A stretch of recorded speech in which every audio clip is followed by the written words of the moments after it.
सरस्वती नमस्तुभ्यं वरदे कामरूपिणी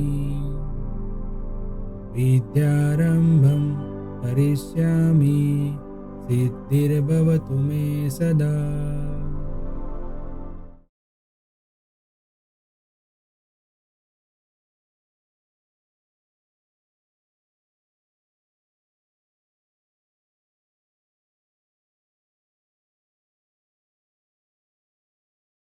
हेलो फ्रेंड्स,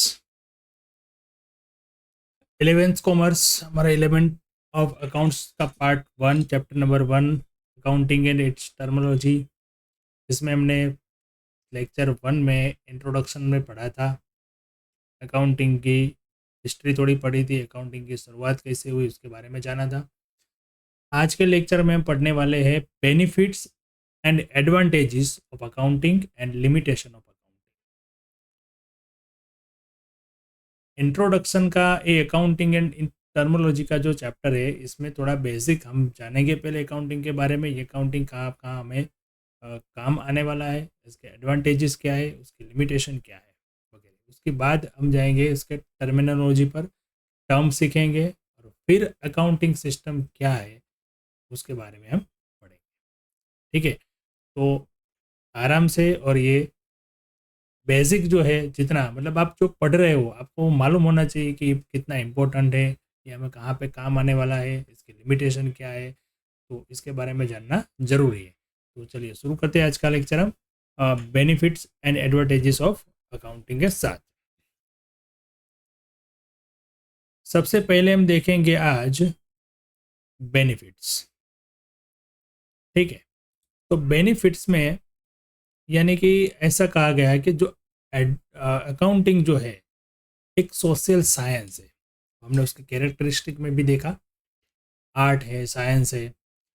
तो ये साइंस जो है, this science is used in the entire world.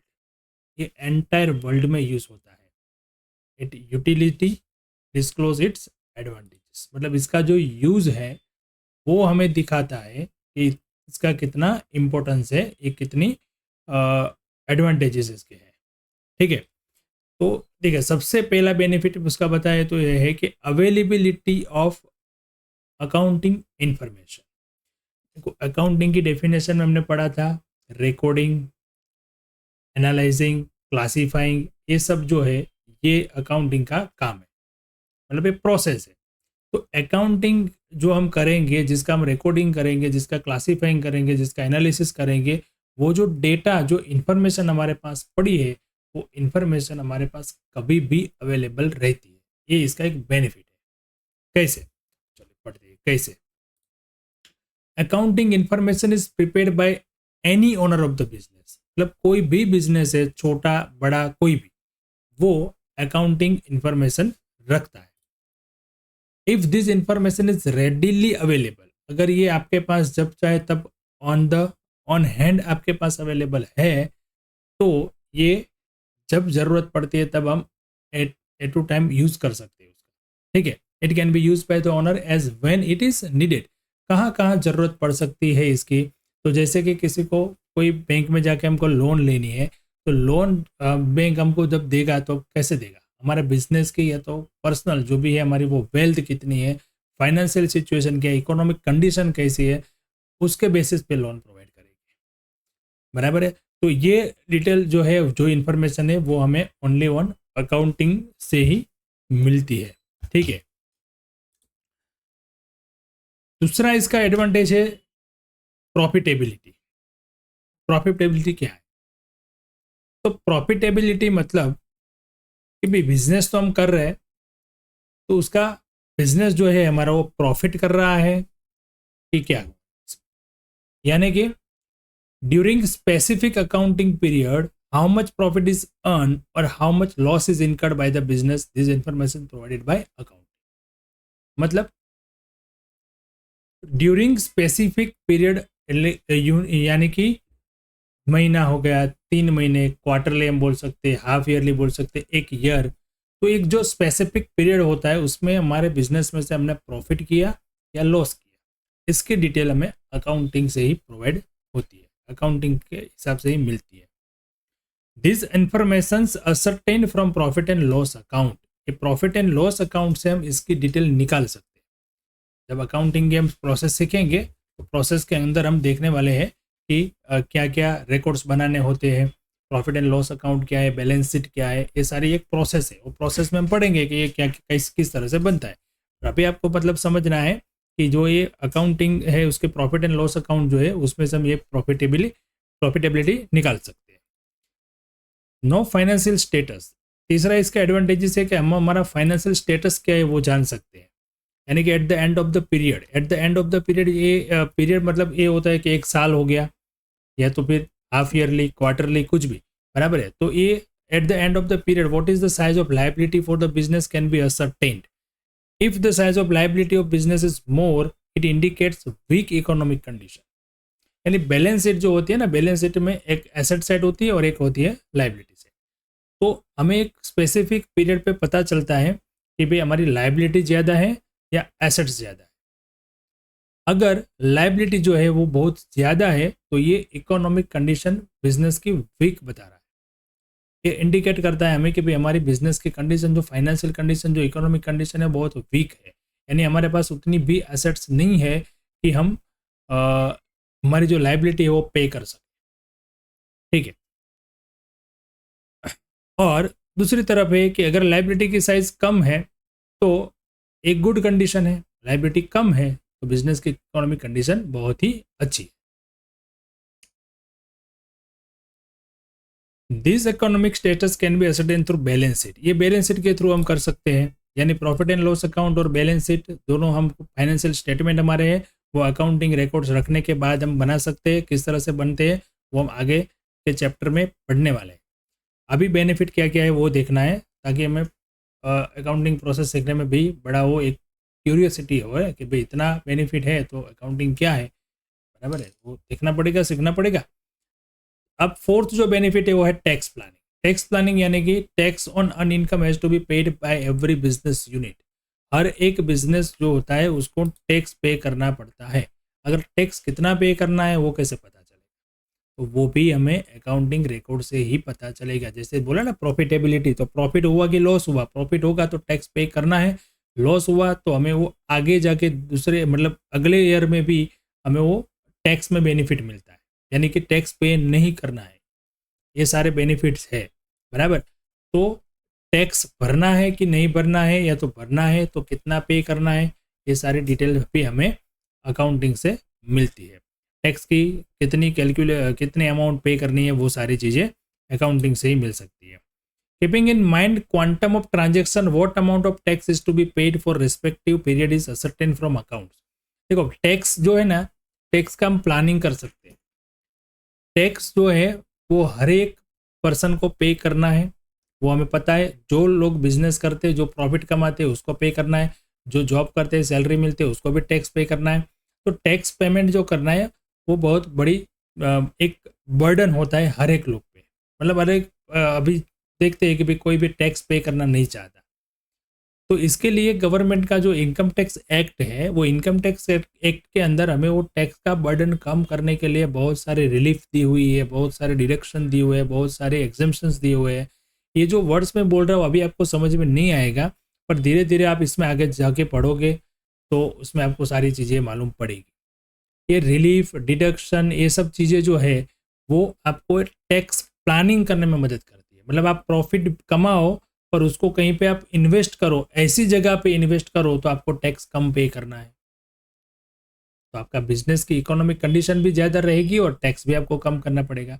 But ये कब पॉसिबल होगा, जब आपके पास प्रॉपर अकाउंटिंग रिकॉर्ड्स रहेंगे। आप प्रॉपर अकाउंटिंग सिस्टम यूज़ करते हो, आपके पास प्रॉपर अकाउंटिंग रिकॉर्ड्स है, तब आप ये टैक्स प्लानिंग कर सकते हो। तो इसका ये इम्पोर्टेंस है, ठीक है।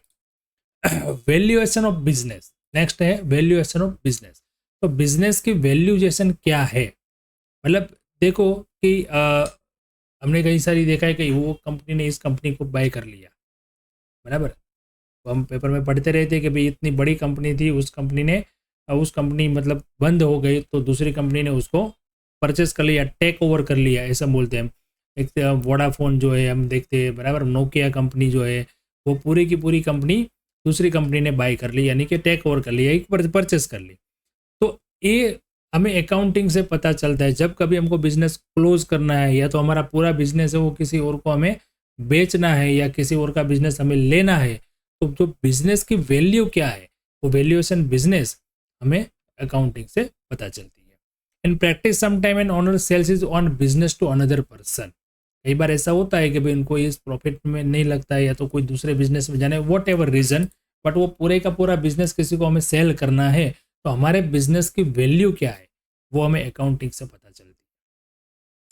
Under this circumstances what should be selling price of business, accounting is helpful to determine this selling price. कितने अमाउंट में हम हमारा पूरे का पूरा बिजनेस सेल कर देंगे कोई अनदर पर्सन को, यानी एक पर्सन को बिजनेस सेल करना है या कोई पर्सन को बिजनेस परचेस करना है, तो भी अकाउंटिंग रिकॉर्ड ही काम आएंगे। अकाउंटिंग के डिटेल्स में हमें जाने के बाद पता चलेगा कि बिजनेस बाय करने जैसा है, या मैं बाय करूंगा तो मुझे प्रॉफिट है या लॉस है, कुछ भी। ठीक है,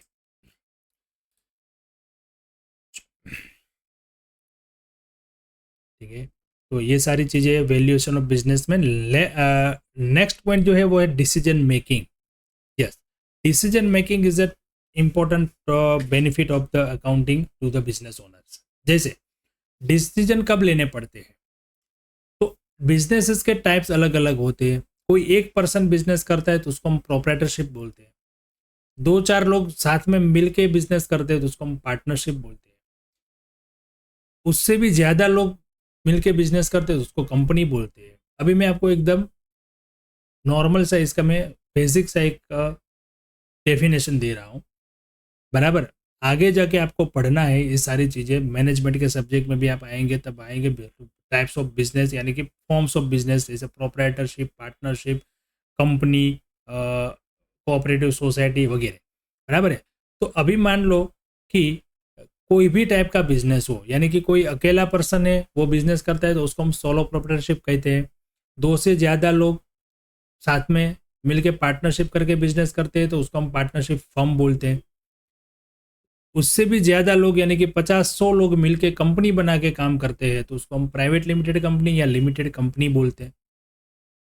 तो ये सब लोगों के अपने अपने अकाउंटिंग रखने पड़ते हैं, चाहे बिजनेस का फॉर्म्स कोई भी हो, सबको अकाउंटिंग रखना होता है। क्यों? क्योंकि जब अकाउंटिंग रखेंगे तभी वो लोग जो कुछ डिसीजन बिजनेस के होते हैं वो ले सकते हैं। जैसे कि कंपनी है, वो अपने स्टेक होल्डर्स, जैसे वो गया क्रेडिटर्स, शेयर होल्डर्स, इन्वेस्टर, इन लोगों को कंपनी में इन्वेस्टमेंट करना है, कंपनी के शेयर बाय करने हैं, तो ये अकाउंटिंग रिकॉर्ड्स उनको हेल्पफुल होता है।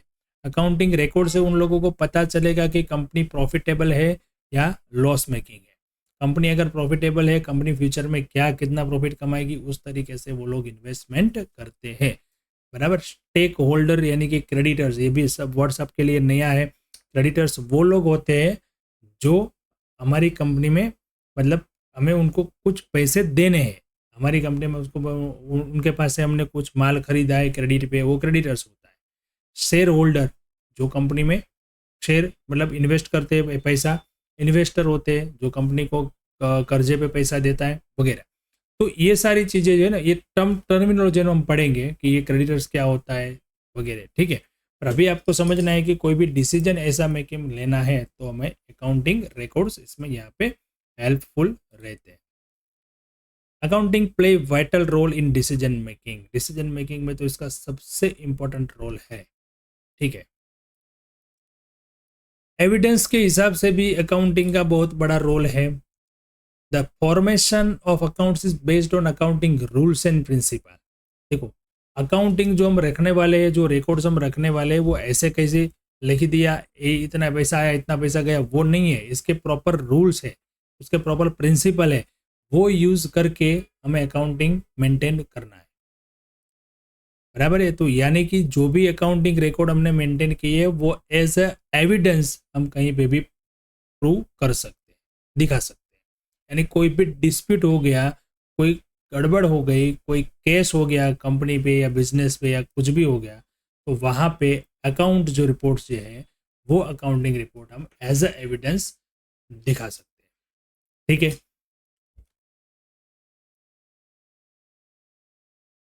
देखो यहाँ पे एक एग्जांपल दिया गया है कि in the case of partnership firm में सबसे ज़्यादा कभी कभी पार्टनरशिप फर्म में ही गड़बड़ होती है, डिस्प्यूट हो जाते हैं। तब कैसे डिसीजन लेना, कोई एक पार्टनर बोलेगा मैंने ऐसा किया था, मैंने वैसा किया था, मेरा इतना प्रॉफिट शेयरिंग था, मेरा यह था, तब वो कुछ भी नहीं चलता। तब जो भी अकाउंटिंग रिपोर्ट्स में, अकाउंटिंग डिटेल्स में, जो भी अकाउंटिंग स्टेटमेंट में जो है वही एविडेंस माना जाएगा। Comparison with the past operation, yes, comparison कर सकते हैं पास्ट रिकॉर्ड से। यानी इस साल हमने इतना प्रॉफिट कमाया, इतना सेल किया, इतना परचेस किया, बराबर, इतना हमने बिजनेस किया तो इतना प्रॉफिट मिला।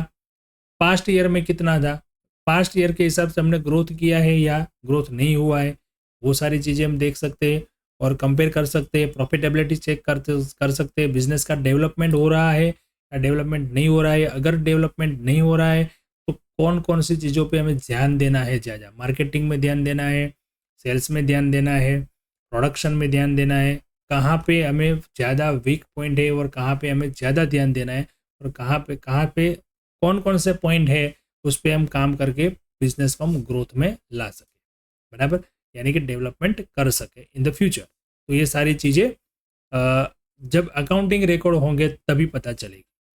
हमारे अकाउंटिंग रिकॉर्ड जो है वो हम हमारे कॉम्पिटिटर के साथ कंपेयर कर सकते हैं। यानी कि देखो एक ही इंडस्ट्री में कितने सारे लोग काम करते हैं, तो वो सब लोग एक दूसरे के क्या हो गए, कॉम्पिटिटर्स हो गए। तो भाई एक ही चीज़ हम जो चीज़ बेचते हैं वही दूसरे बेचता है, पर उसकी प्राइस हमारे से कम है, तो उसको हम कंपेयर करेंगे तो पता चलेगा ना कि भाई वो कम चीज़ में बेचता है फिर भी प्रॉफिट कमाता है, क्यों। और हमें इतने में भी हमें मतलब हमारी कॉस्ट ही इतनी है कि भाई हम ज़्यादा प्रॉफिट नहीं ले सकते, तो कहाँ पे प्रॉब्लम आ रहा है, वो चीज़ हम अकाउंटिंग से देख सकते हैं। मोरल कंट्रोल, यस, ये भी एक बहुत बड़ा और सबसे इम्पोर्टेंट बेनिफिट बोल सकते हैं अकाउंटिंग का। Accounts are return form, accounting जो भी है ना वो रिटर्न फॉर्म में होता है, अभी डिजिटल फॉर्म में होता है। पहले क्या थे, वो बुक्स आते थे, हाथ से लिखते थे। अभी तो हो गया कंप्यूटराइज, सब हो गया, डिजिटल आ गया सब, तो सारे कई सारे सॉफ्टवेयर अभी आते हैं, उसमें अकाउंटिंग लिखते हैं, बट वो रिटर्न फॉर्म में होता है। वो ऐसे कोई ऑरल किसी ने बोल दिया वो नहीं होता है, वो रिटर्न फॉर्म में होता है। ठीक है, these are used as evidence, evidence के हिसाब से हम यूज कर सकते हैं। Thus the chances of fraud made by employees are reduced. Employee जो है हमारे, वो कभी भी कुछ भी गड़बड़ कर सकते नहीं है। Accounting assist to keep moral control over the employee, employee पे कंट्रोल करने का काम भी बाय अकाउंटिंग हम कर सकते हैं। जैसे अभी देखो कई सारी कंपनीज ऐसी है जो इसी हिसाब से चलती है, एम्प्लॉयज़ पे ही चलती है, स्टाफ पे ही, टीम पे ही चलती है। ओनर तो कहीं भी वो अपने मैनेजमेंट में काम पे लगा रहता है और एम्प्लॉय सब काम करते हैं, तब पूरा एडमिनिस्ट्रेशन इसी तरह से चलता है, तो उस पर कंट्रोल रखना पड़ता है। तो कंट्रोल ये हम बाय अकाउंटिंग रख सकते हैं। तो इतने सारे बेनिफिट्स हैं अकाउंटिंग के, आप देख सकते हो। 10वां बेनिफिट जो है करेक्टिव मेजर्स। करेक्टिव मेजर्स यानी क्या, in practice it so happens that the business suffers due to some past decision made by the owner or the management of business. The effect of this decision are reflect in the accounts. To avoid the recurrence of such mistake, corrective measures are necessary, care is generally taken. मतलब देखो कोई decision ऐसा ले लिया businessman ने, तो उस decision के हिसाब से कभी कुछ लॉस हो गया या कुछ प्रॉब्लम हो गई कंपनी में या बिजनेस में, तो वो हमारे पास रिटर्न फॉर्म में अकाउंटिंग में होगा, तब हमें पता चलेगा। अब उसको सुधारना कैसा है वो हमें पहले से पता चलेगा। मतलब एक ही बार की जो मिस्टेक है वो बार बार नहीं होगी, अकाउंटिंग रखने से उसको करेक्ट हम कर सकते हैं।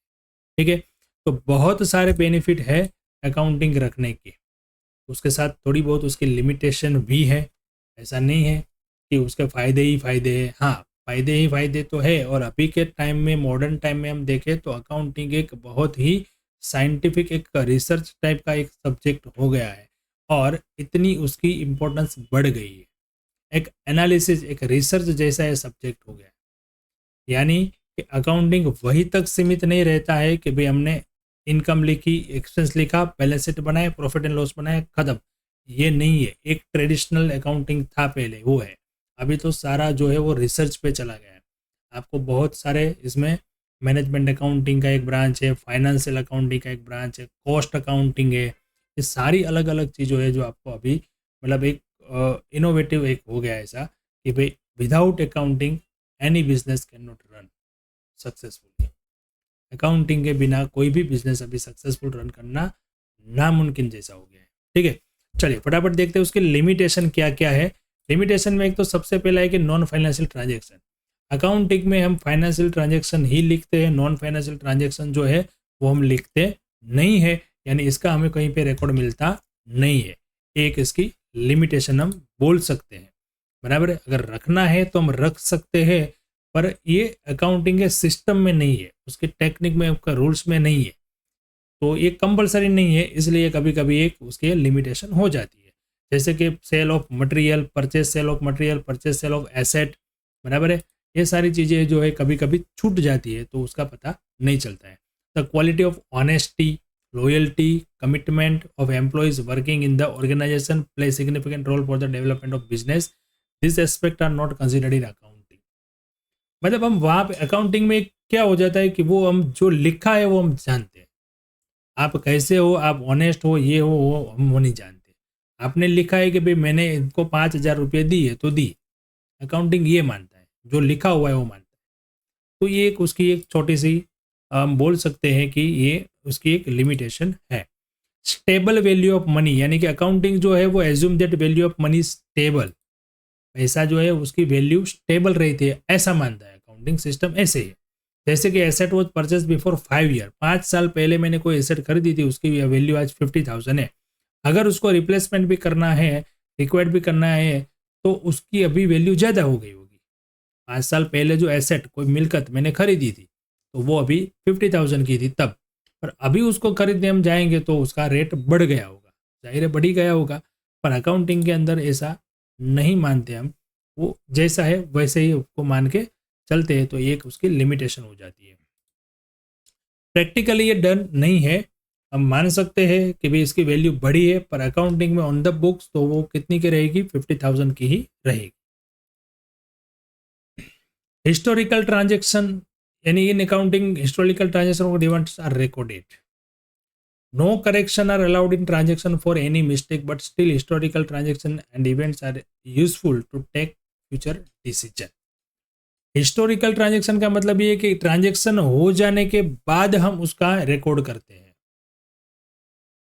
पैसा किसी को पेमेंट कर दिया उसके बाद उसका रिकॉर्ड हो जाए, परचेस माल खरीद लिया उसके बाद उसका रिकॉर्ड होता है, सेल बेच दिया माल उसके बाद उसका रिकॉर्ड होता है, बराबर है। तो ये हिस्टोरिकल ट्रांजेक्शन है, बट वो ट्रांजेक्शन के यूज करके हम इन फ्यूचर क्या करना है वो डिसीजन ले सकते हैं।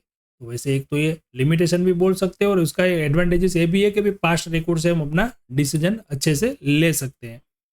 मार्केट वैल्यू को अवॉइड करता है, वो हमने पहले भी देख लिया कि वो मनी को स्टेबल व्यू से देखता है। मार्केट वैल्यू क्या है अभी उस पर अभी उसका फोकस नहीं है, यानी एसेट्स की वैल्यू जो है चेंज होती है। एसेट्स यानी कि मिलकत, हमारे बिजनेस में कोई भी मशीनरी है, कोई कोई प्लांट है, वो सारे हम एसेट बोलते हैं उसको, जिससे यूज़ करके हम बिजनेस करते हैं। तो उसकी वैल्यू है ना वो मार्केट के हिसाब से चेंज होती रहती है। जैसे कि लैंड हो गया, ज़मीन, तो ज़मीन की वैल्यू बढ़ती रहती है, पर हमने रिकॉर्ड कर दिया जो अमाउंट से, उसकी वैल्यू बैलेंस शीट में वही रहती है, एक बार लिख दिया तो वही रहती है। ये उसकी लिमिटेशन है, उसको मार्केट वैल्यू के हिसाब से देखना चाहिए।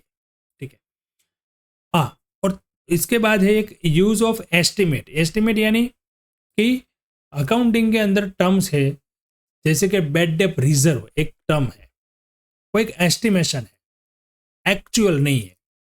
देखो मैं आपको थोड़ा समझाऊं, बेड डेप्स वो चीज है जाने कि हमको किसी के पास से पैसा लेना था, उसने हमें पैसा नहीं दिया, तो वो हम रिकॉर्ड करते तब उसको बोलते हैं बेड डेप्स, यानी ये पैसा हमें मिलेगा नहीं।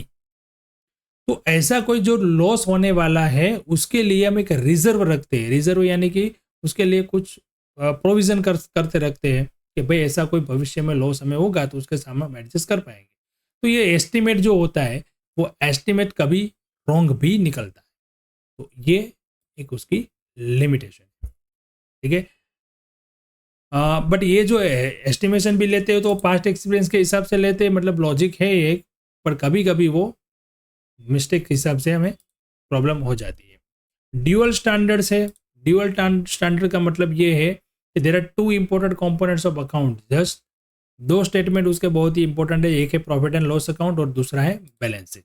प्रॉफिट एंड लॉस जो है उसको हम इनकम स्टेटमेंट भी बोलते हैं, और बैलेंस शीट जो है उसको हम बिजनेस की एक सिचुएशन क्या है अभी वो बोल सकते हैं, ठीक है। तो इनकम स्टेटमेंट जो होता है वो करंट प्राइसेस पे बनता है, जब बैलेंस शीट जो होता है वो ओल्ड प्राइस पे होता है। तो ये जो है वो कभी कभी इसमें हमें प्रॉपर जो रिजल्ट चाहिए वो कभी नहीं मिलता है, यानी कि डिस पैरिटी प्रिवेल्स रहती है यहाँ पे, ठीक है। तो आज हमने देखा अकाउंटिंग के बहुत सारे बेनिफिट हैं, तो उसके सामने थोड़ी बहुत उसकी लिमिटेशन भी है, बट देखा जाए तो जितने बेनिफिट है उसके सामने लिमिटेशन बहुत कम है, और लिमिटेशन ऐसी है कि उसको हम रेक्टिफाई कर सकते, उसको हम सुधार सकते हैं। तो अकाउंटिंग का आज के समय में बहुत ही बड़ा रोल है। अकाउंटेंट का रोल एक बिजनेस एंटिटी में बहुत ही इम्पोर्टेंट माना जाता है। आप कॉमर्स के अंदर आए हो, आपको अकाउंटिंग पढ़ना है, आप इंटरेस्ट से पढ़ो, बहुत ध्यान लगा के पढ़ो, इसमें आगे जाके आपका बहुत ही मतलब एक करियर अच्छा है, बट आपको सही तरीके का नॉलेज और स्किल होनी चाहिए, ठीक है। चलिए मिलते हैं अगले लेक्चर में हम आगे का पॉइंट लेके, तब तक आप ये पढ़ लेना, ठीक है। चलिए, thank you and have a